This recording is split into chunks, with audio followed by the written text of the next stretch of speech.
Welcome back, folks, to the WP-Tonic show this week in WordPress and SaaS. And in this week, we got a great special guest. We got Chen from Pickful with us.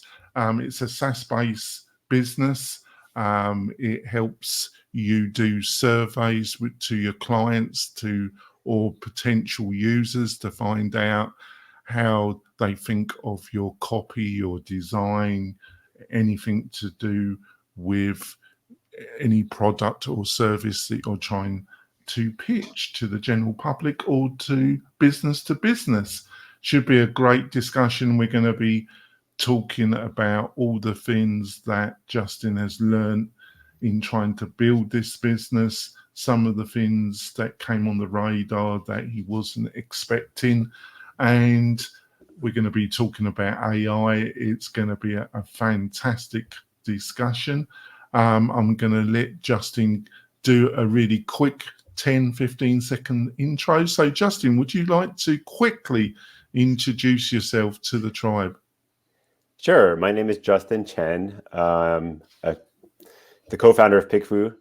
I've been an entrepreneur since 2006, so I won't even try to do the math on that, but it's been a long time. And I've been running fully remote companies and building them for the past whatever it is, 18 years. A bit like me, really, but there we go. I've got my great co-host Kurt. Kurt, would you like to introduce yourself to the new listeners and viewers? Sure thing, Jonathan. My name is Kurt Von Onen. I own a agency called Mañana No Mas, a podcast of the same name, and we focus on membership and learning websites. That's fantastic. And before we go into the meat and potatoes of this great show, I've got a couple messages from our major sponsors. We will be back in a few moments, folks. This podcast episode is brought to you by Lifter LMS, the leading learning management system solution for WordPress. If you or your client are creating any kind of online course, training-based membership website, or any type of e-learning project, Lifter LMS is the most secure, stable, well-supported solution on the market. Go to lifterlms.com and save 20% at checkout with coupon code podcast20. That's podcast20. Enjoy the rest of your show. Coming back, folks, I want to point out that we got some great special offers from the sponsors, plus a curated list of the best WordPress plugins and services that will save you a ton of time if you're a WordPress professional. You can get all these goodies by going over to wp-tonic.com/deals, wp-tonic.com/deals. What more could you ask for, beloved tribe? Probably a lot more, but that's all you're going to get from that bloody page. Sorry to disappoint. I've made a career of it. So let's go into it. Justin's already looking puzzled. I can guarantee, Justin, by the end of this show, you're going to look a lot more puzzled. So, Justin, maybe you can give some more detailed information. So how did you get into the world of entrepreneurship and trying to build digital companies? It's a crazy part of the world. How did you get into it? And also, what led to you seeing opportunity with Pickfu? Sure. So going way back, my co-founder and I, we both met each other in college. We were both in computer science, but we graduated during the dot-com bust of 2001. And so we went the big corporate route. He went to Microsoft, I went to Hewlett-Packard, and we kind of just, did the easier corporate route for a number of years. But we always had this entrepreneurial bug that we wanted to do something. And so we finally got together in 2006 and just quit our jobs. We wanted to run some kind of business. We weren't sure what it was. It could have been a restaurant, a bar, a website, like anything. Like we literally had a whiteboard of the craziest ideas we could think of. And we just decided to build a restaurant review website. And so we quit the next week. And there was no code, nothing was written. It was literally a legal Zoom incorporation, and just kind of went cold turkey. So we did that for a couple of years, and along the way, we were doing a redesign for that website, and we wanted to get feedback on which design to use. And by that point, it had already been a couple of years. We had asked our friends and family a million questions to that point, and they start to get sick of it. They start giving you like answers like, "Oh, you know best," and whatever you choose is going to be fine. And so we've all heard these kinds of answers from our friends and family. So we decided to build our own digital focus group service as a side project. And that's where Pickfu was born back in 2008. And it was a side project that we threw up on Hacker News, and you could still find the original post on there. And we just launched it, put it out there for other entrepreneurs to use, and just kind of watched to see how it would evolve from there. Oh, that's fantastic. So how long did it take before you started to get what you consider any traction in the company? How long did it take you to get the wheel actually moving to any extent? Yeah, it took a long time because we weren't treating it like a business, I guess. It was a very low price. We put it out there. And the first big user we had was actually Gabriel Weinberg of DuckDuckGo. And he wrote a really nice blog post about how he was using it to do some validation. And so that was really nice confirmation that we were on the right track. But our initial target market, we thought was just going to be other entrepreneurs like ourselves, like very bootstrapped, which is great. And we always wanted to support that community, but we're all kind of cheap and we all don't want to spend a ton of money. So not really the best audience for monetization. But what was interesting as we slowly evolved the product based off customer feedback, and we started seeing people outside of entrepreneurship using it. So we had a lot of authors using it, self-publishing authors testing book titles and book covers. And, by that point, Tim Ferriss had popularized, using data to choose your book titles. That's how he chose 4-Hour Workweek. And so there was a large community of book marketers talking about it, about using it to test that kind of stuff before you publish your book, before you launch, especially if you didn't have an editor or publisher that could guide you along the way. And so it was a very interesting path as we started seeing different customer segments using the platform. And then we would try marketing to them. We would try to tailor the service a little bit. And then, it was a very good learning experience to see which customer segments were not only good customers, but attainable, I guess. You need to be able to reach them in a scalable way. So we also started seeing mobile game companies use us. Some really large ones were using us, but then those were really difficult to find, right? Because they were more of a sales process, and we just weren't ready or equipped to handle that at that time. So as we evolved this product over, 8 years, as a side project, it finally took hold in the e-commerce space, and selling online, selling on Amazon, selling on different marketplaces really started taking off back in 2018, 2019. And that's where we found a target customer that had a lot of repeat usage. We were providing value because we were helping them make money. We were helping them de-risk their investments.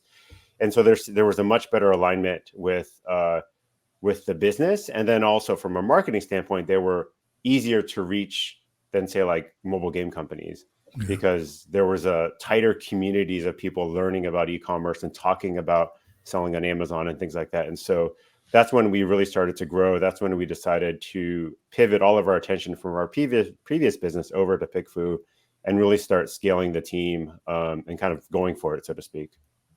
So I think what you're describing is what a lot of people, and I've learnt myself, this road of market fit, finding the right audience. That's right.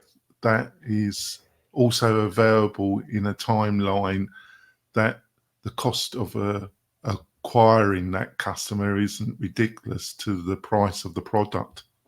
Yeah, because in the beginning, when we thought authors were going to be a great market for us, they're still great. It's a great use case for them, but the acquisition cost and then the amount that they would use it just wasn't matching up, right? Because maybe you'll write a book once a year if you're prolific, probably just once in your life.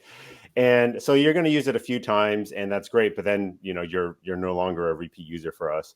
Whereas if you're selling products, you might be selling a dozen or more products at a given time. And so you're constantly working on new designs or packaging or logos or branding or marketing imagery, all that kind of stuff. So there's always more things to test that could actually just improve your revenue as a customer in the e-commerce space and gaming as well, which is still a big segment for us. So we definitely have honed in on like those two markets as the ones where we think there's the best product market fit. Fantastic. Over to you, Kurt. Well, I'm just kind of curious as my brain's swimming around. Like I think of it, I've worked with a lot of marketing people in the past.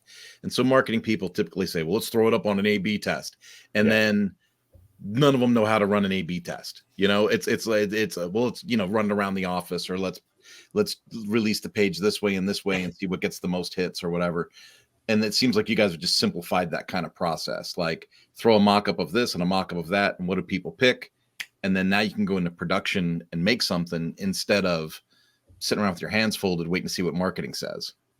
Yeah, that's exactly right. So we're trying to make it easier to test hypothetical situations and allow people who don't have any experience doing this kind of market research do it. So we try to make it simple. You basically come to the site, you ask a question like, which design would you prefer, or which product would you like to buy? Like you said, you could put up two different mock-ups. It could be two different packaging designs, two different logos, or 2 to 8 different logos. It could be your product against your competitor. Maybe it's in the marketplace. Maybe you've got your app icon versus like your other solitaire games that you're trying to compete with. And we're going to go find the audience for you. We're going to make sure that they're high quality and they're incentivized.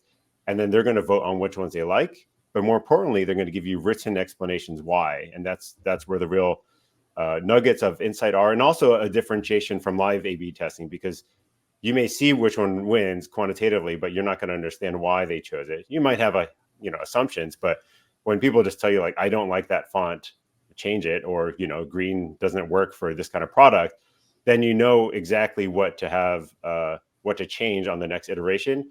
And so what we'll see, because it's so fast, it also takes like 15-30 minutes to get this kind of feedback. We'll see the designer sit down and just iterate throughout the day, making changes based off the feedback. And then, within a day, you could come to a confirmed better product than what you had at the start of the day. So to kind of bounce off of what you and Jonathan were talking about, you were talking about product market fit and things like that. Is there like an action for you and your team to be like, oh, real estate's starting to suck right now, we should go help a team of we should reach out to realtors to try and do A/B testing on curb appeal or you definitely don't want to do that, Justin. Or the automotive industry, EVs now seem to be suffering in sales, right? So maybe car manufacturers would be someone to approach that says, oh, should these EVs be released in more colors than just white, silver, and black? Yeah. I just think as I think about industries that come up against their obstacles, right, when they hit their plateaus, your service could be a really good leapfrog service to kind of re-inject, that sinking market. I think there's always ideas of other markets that we could tackle, but I think for now we feel the opportunity is large enough in the two that we've decided to focus on. So e-commerce and specifically mobile gaming. So I think until we've hit the critical mass that we want to see there, we're not going to do a strong expansion into other markets. And I think even within those, I think there's differentiations in the ideal customer profile that, for example, why we focus on mobile gaming versus, let's say, like AAA games, like the Call of Duty kind of thing, because the iteration cycle of a mobile game is much faster. And typically mobile game companies will have larger portfolio of games to work on. And for us, like as a usage-based company, that's really the name of the game. And so the same with someone selling on Amazon versus someone who's selling like a single product on their Shopify store, where there's not as many decisions anymore, right? I've already established a brand. Here's the product. I don't have a tons of different variations or lines. But if I'm selling something on a marketplace, I'm probably doing more of a numbers game. I've got a lot of different product lines. I got a lot of different variations, a lot of different marketing assets to test. So as we consider other market segments, that's something that we keep in mind now that we better understand what's going to work well for the business. And then, to the point about realtors, they could be an interesting, we do have people testing Airbnb main images, things like that. But then it comes down to, how hard is it going to be to acquire those? What's the repeat usage? And then also kind of how B2C are they as a customer? Because the more consumer like they are, the harder. If they're too much like a consumer mindset, they're a little bit more difficult, as a lot of you guys probably know. Like we don't know anything about difficult people. The more business minded they can be as a customer, then they're going to understand value propositions and be willing to spend money versus like someone who is like an amateur business person, I guess. Nice. Well, that kind of hits on what your ideal target market group is. But my question was supposed to be, what are the major problems that Pickful really helps solve for the client? Yeah, so it's really de-risking decisions and having information before you launch. So a lot of times we'll have customers come to us before they've made a huge investment in something. So on the gaming side, that could be as they're building a game, they're testing out game concepts, they're testing out character designs, even UX, and sometimes it's a hypothetical gameplay against their competitors, trying to see what's going to be interesting. On the product side, it might be testing out product designs that they're trying to see if it's going to be better than the competition. Maybe they're trying to test out variations of different products. And, we'll get feedback that like, hey, I thought I was going to order 8 different colors of journals, but it really came back that people only wanted purple or whatever it is. So I only bought purple. And that's great. And it sold out because, and now you're not stuck with, oh, I'm trying to get rid of like the weird orange color and I'm marking it half price on Amazon because like no one wants to buy it. And just making sure that they're not losing money. So really de-risking investment is the major problem that we're solving for people. And things like books, like books and products, like once you put it out there, like there's no live testing it. There's no like rapid iteration. It's not digital. So really making sure you hit it right from the very beginning is important. Good. Thanks. Jonathan, back to you. Yeah, just a quick to follow what you just said. Did it take you a while to work out what your product really was doing for its target audience? Yeah, it took a lot of customer conversations to understand, the fact that we were giving them more confidence, that they were making these decisions. Because when we see them come through, we don't really have the context of like what is it that they're testing, and so as every business owner should be doing, like you should be talking to your customers. And so when we hop on the phone with them and they give us the context, oh, actually, I was trying to decide before an order. Or on the gaming side, what was really interesting is we thought they were just optimizing out of the gate app icons. A lot of times what we hear is that, oh, we actually soft launched into a different country. It failed horribly. And so we came back and now we were like doing testing and iteration to try to improve the odds for the next time we either soft launch or do our main launch into the country that we want to. So really interesting to get the context from talking to customers and just watching how they use it to tailor their products. I think a lot of times as builders, we all have like an idea of how we want people to use it. And that's not always how they want to use it. And so, having that mental flexibility to talk to them, okay, well, first of all, I do agree that they are the ideal customer and I do want to build them that way and just being open to adapting it. And then even broader, I guess, we didn't know what we were building in the very beginning. We just knew we had an itch to scratch. Well, you had a vision. You had a kind of, I wouldn't say a vision, but you had a plan. Yeah. But it can only be, unless you're really in that industry, you're one of those target users.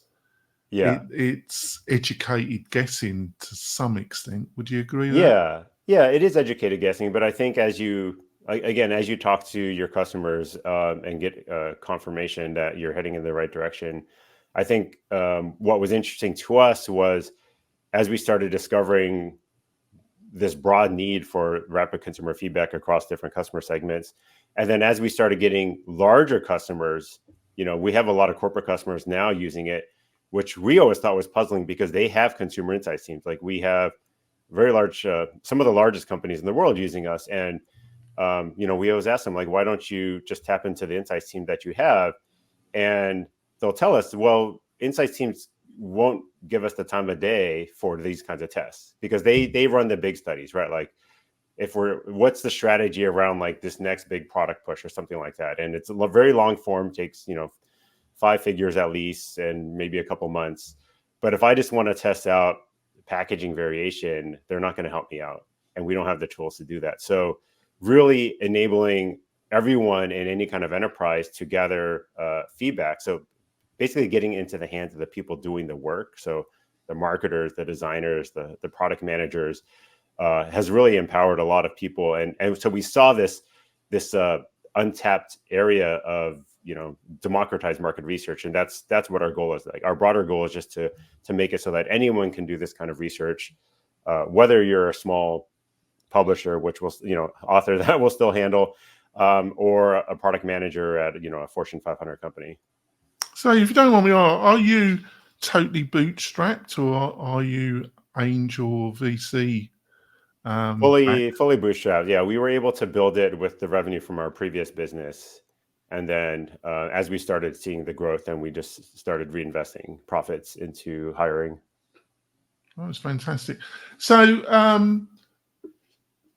what are a couple of the major things you've learned the hard way through this, was it 8 to almost 10-year journey with Pickfu? What are a couple of the most surprising things you've learned on this journey that you didn't anticipate? Well, we definitely didn't anticipate all the different industries and customer segments we were going to get into. So I think that's been interesting. Definitely authors caught us for a loop in the very beginning. Seeing, game companies test out Super Bowl commercials was amazing. And then helping really large, CPG companies test actual products that see, the retail shelves is really awesome. So I think that's been really amazing.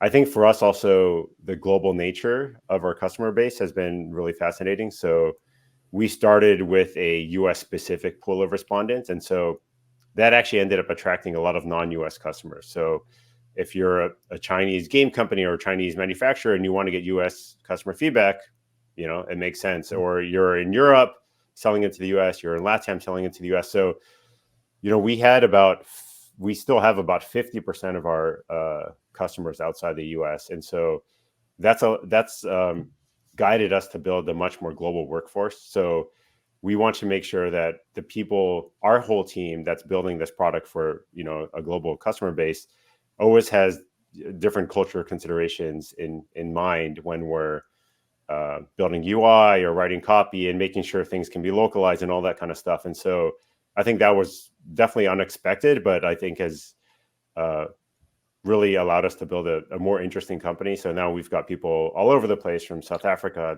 Kazakhstan, to LATAM, to Greece and Pakistan. So pretty awesome. And I think, that was kind of pre-pandemic that we started seeing that trend, and, continue to ride that totally global and remote workforce.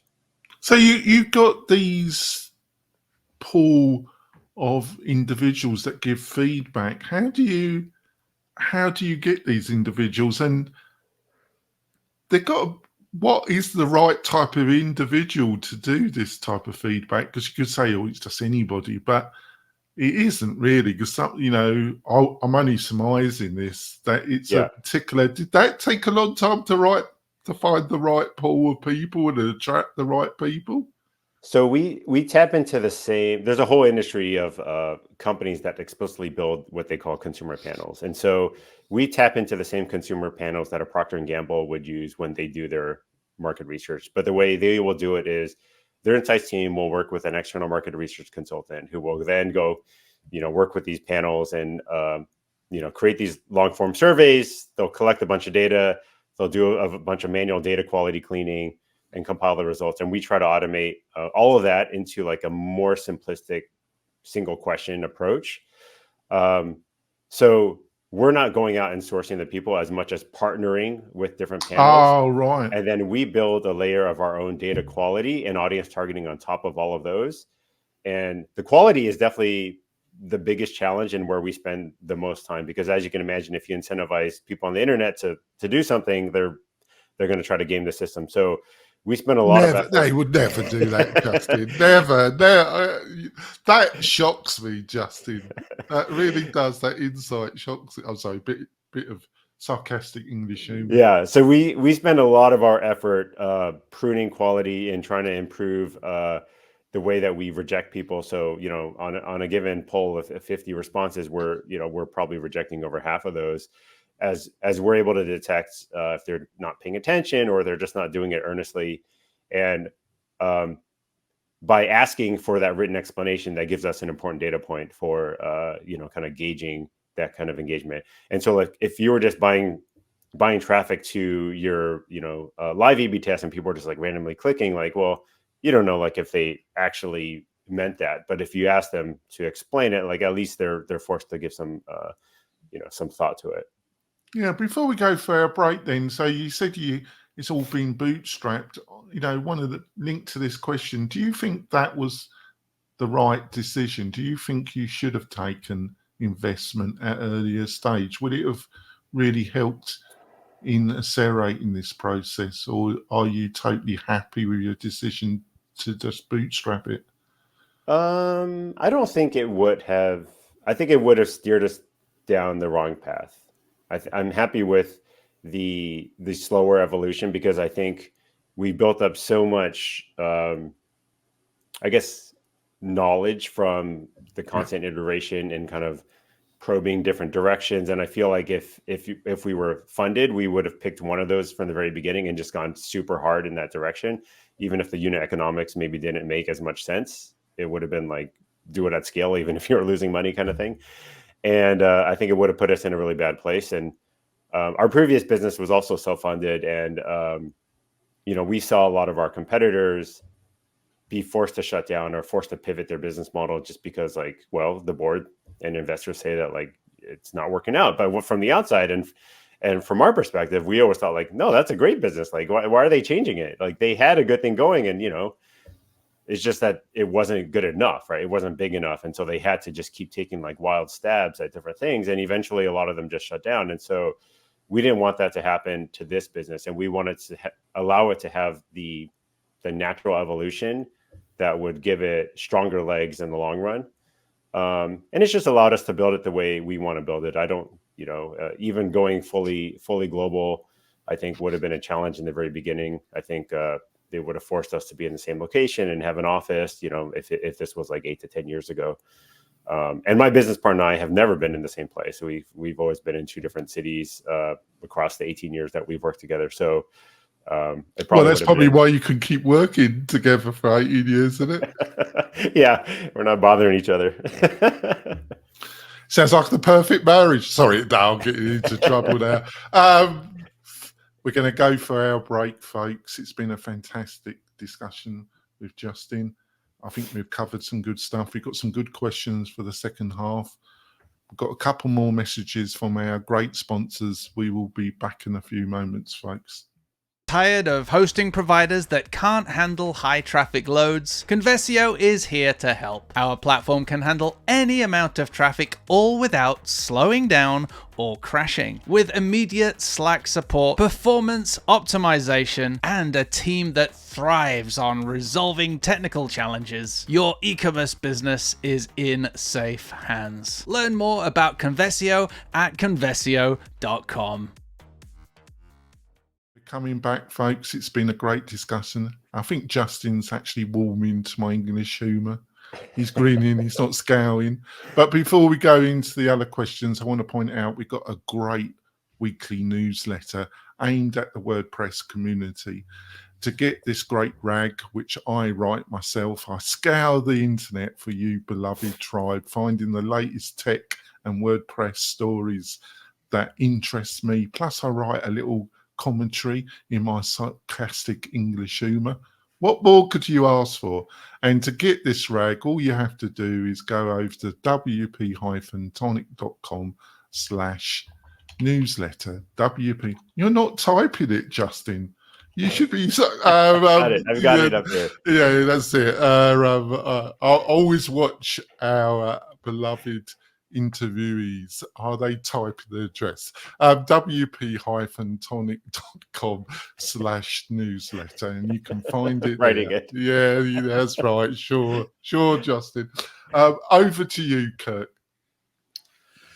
Well, the question that I have is, what would be the biggest mistake that you've made connected with your journey at Pickfu? And when I was looking at that question, I couldn't help but think, when did Kung Fu Panda come out?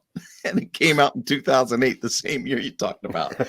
I didn't even realize that. So maybe it's the name. but what do you think's like the biggest mistake that you could share publicly? Like, hey, this is a learning moment. Coming on this podcast.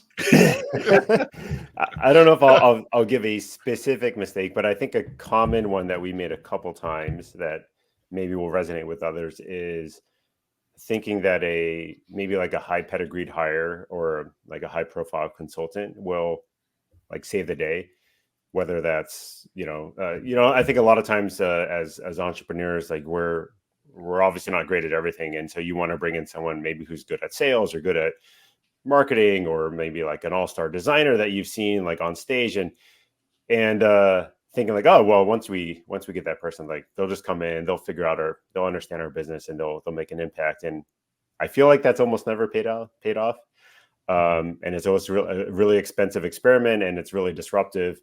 And it really causes you and the team to kind of like doubt yourselves. It's like, oh, well, we brought in this guy and then like we're trying to like, follow everything that they do, but maybe they just haven't been around. They really don't understand the business, and they're trying to inject their way of doing things, which isn't necessarily what's right for your business. And so I guess I would just caution people against that. Not that you shouldn't try it, but just put some guardrails around it.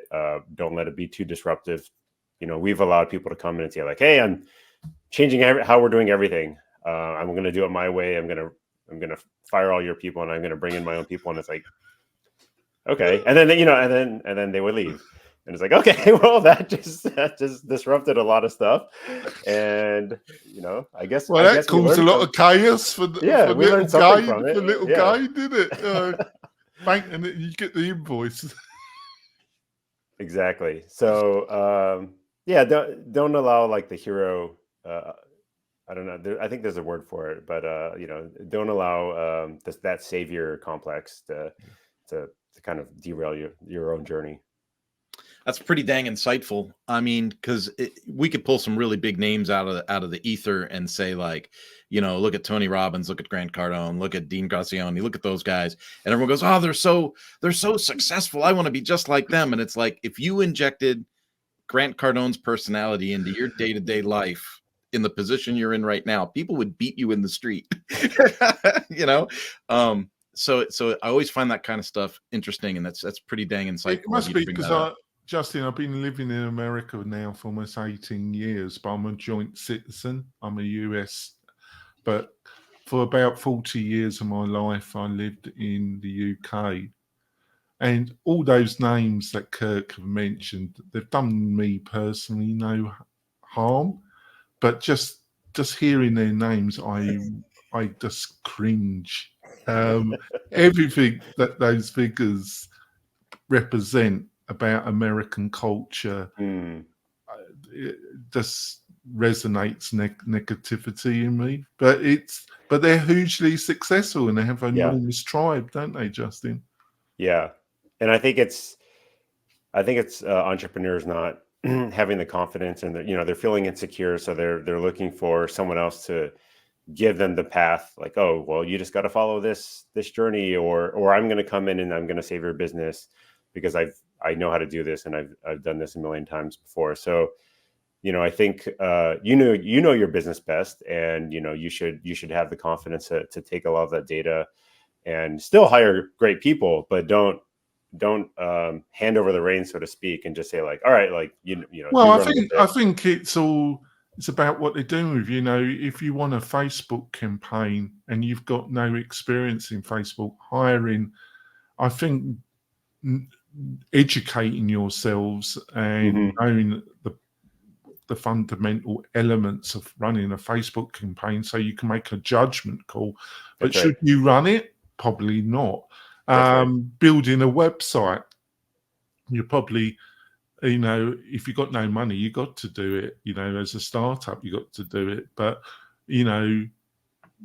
do you really want, when you get past that stage, do you want to really do a total rebuild, or is it best to call somebody in? So I think if there's specific outcomes and a specific skill set that you don't have, I think it's fine. It's when you bring in these general, this savior complex that you mentioned, I think that's when you're going down the wrong road, isn't it?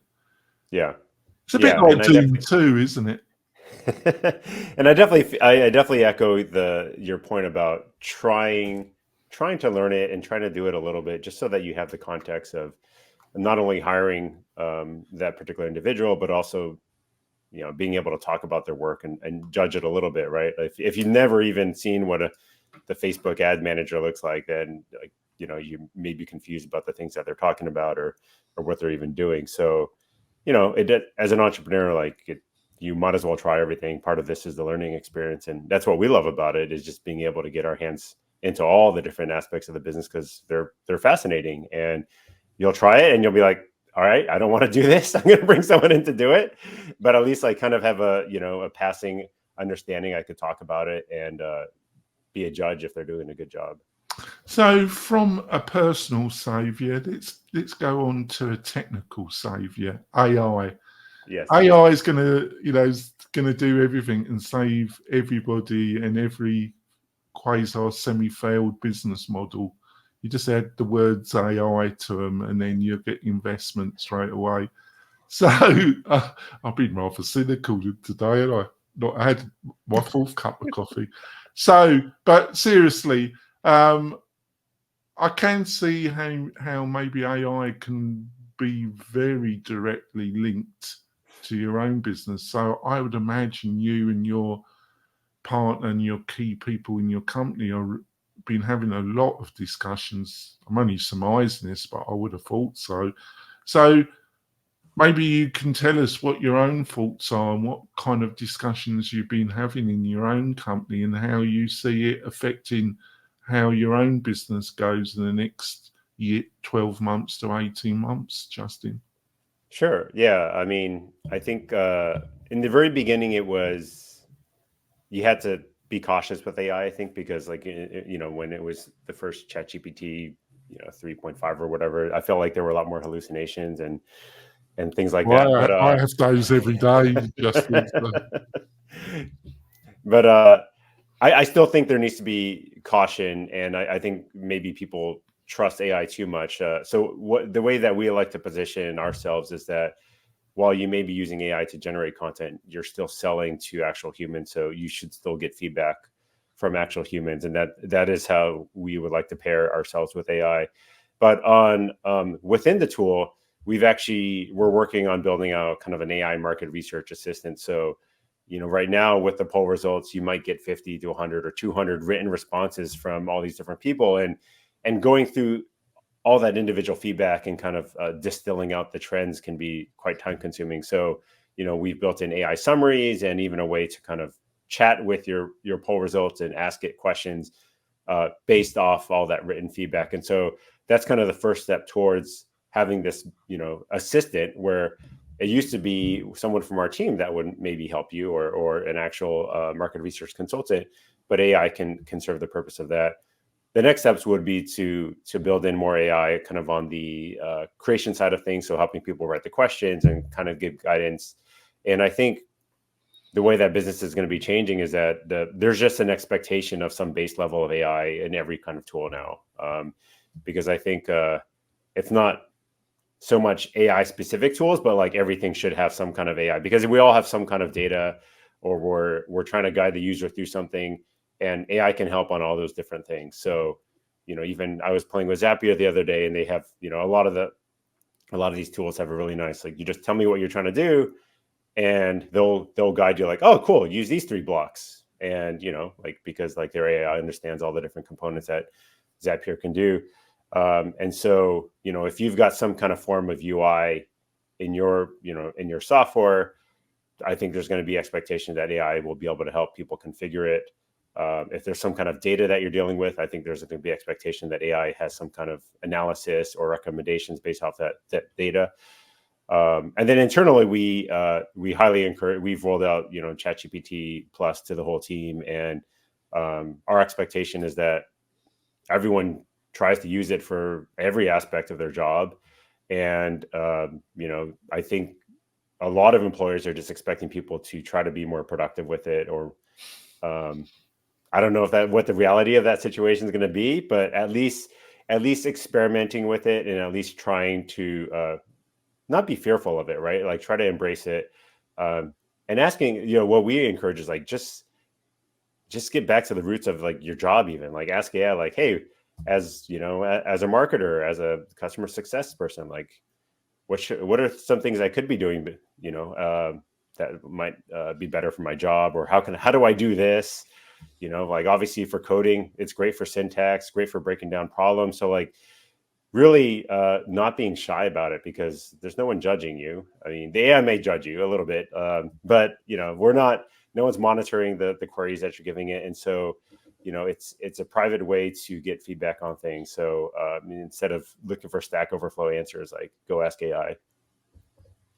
Yeah, that would never save a load of time, would it? Right, over to you, Kurt. Well, Justin, it's been a great chat. I get the last question. The last question is, if you had your own time machine, H.G. Wells or a TARDIS from Doctor Who, and you could go back to the start of your business career, you and your partner, what advice would you give yourself?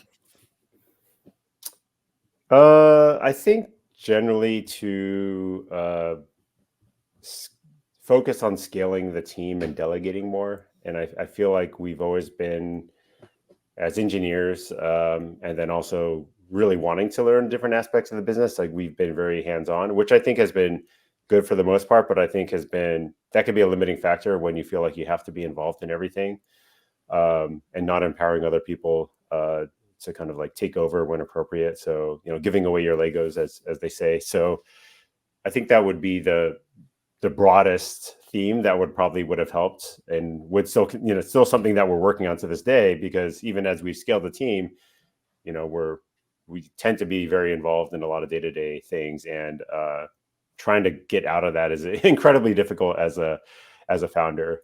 So that would be my advice, or that's what I would change. That's sound advice. I found myself in the same position with my agency. I was doing everything as a one-man shop. And then I was like, I'm not even good at graphics. Why am I doing graphics?